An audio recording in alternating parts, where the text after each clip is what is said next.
As of Foundations 2024, the combat damage rule has changed. Do not watch this old video. This video is the new stuff. Previously, when attacking, your opponents would assign blockers, choose which creatures blocked when, and you kind of stack them down. That way, the power of my creature would distribute through the series of blocking creatures. The new rule kind of just skips that order of operations step. The attacker no longer has to put the blockers in any kind of order. You'll just choose the damage to each creature you'd like the damage to go to. Say our Ancient Brontodon attacks, and our opponent declares that they're blocking with Colossopede and Feral Crushok. We need to choose how damage will be dealt.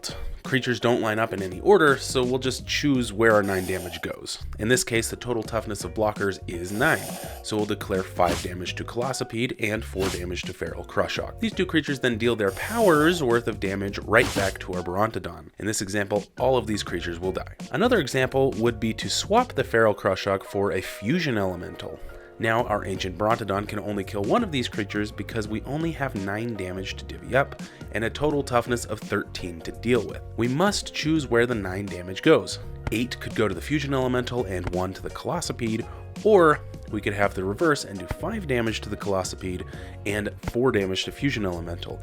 Either way, only one of the defending creatures dies, but our dinosaur dies because of the 13 damage back. Directly from Wizards, instead of having to put multiple blockers that are all blocking the same creature into a specific order and then dealing damage to them in that order, players will now just be able to simply assign combat damage among those creatures in whatever manner they choose.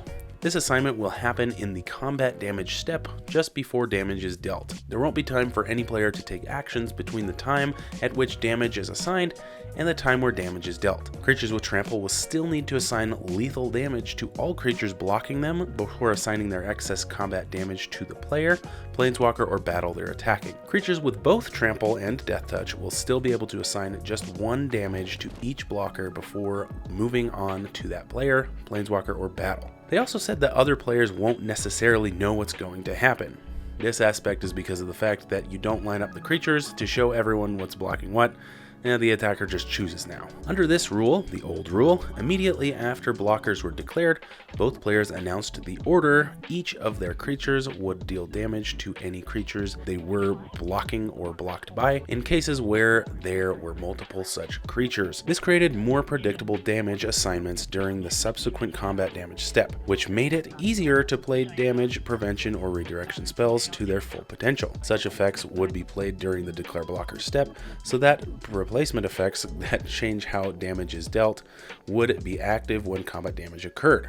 So it's kind of different, and now combat tricks like Giant Growth don't work as well as they used to, but hey, most people miss these triggers anyway, right? Thank you to TCGplayer and Milkman Proxies for being affiliates of this channel. Make sure you use code ManfredMTG for 15% off your next Milkman order, and check out those links in the description below.